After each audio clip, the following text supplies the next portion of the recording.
Welcome back to another video, guys. This is just your first time here. My name is Tu, and today's subject is clearing 35s and the use of strut spacer.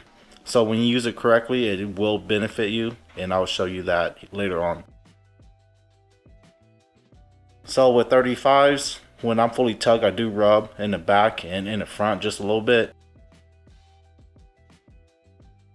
And to prevent wheel travel, I'm using washers for my bump stop. What a bump stop does is it limits how far the suspension can travel upward.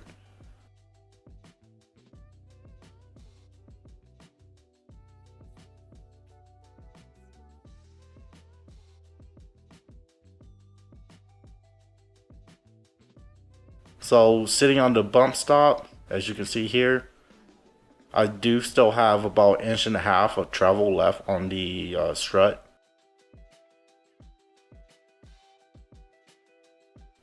And with the spacer installed on the bump stop, I do clear 35s now without hitting the top of my fender.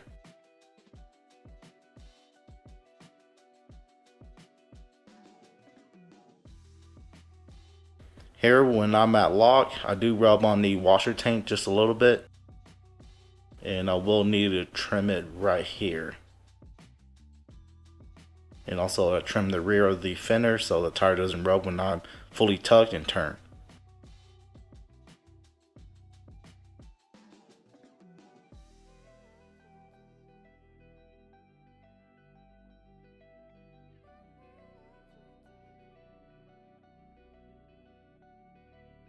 There we go. I'm clearing 35s at full tuck, and no longer rub the washer tank.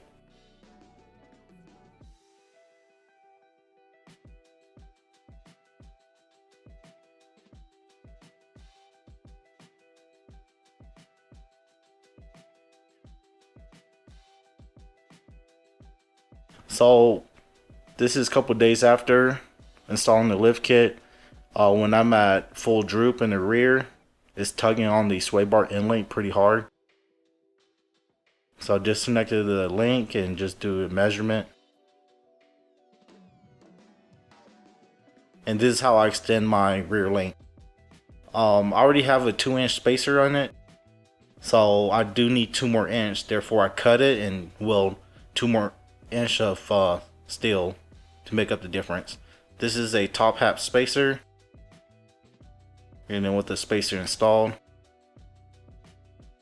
it gives me more travel. As you can see here, it's about 9 3/4 inch, or a little bit more than 9 3/4 inch, compared to the other side. The drive side is not installed yet, and here is about 8 3/4.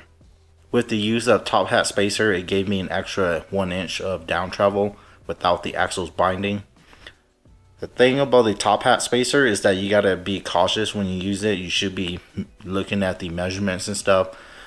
You want the bump stops to hit before the shock itself bottoms out, and that's how you break a shock.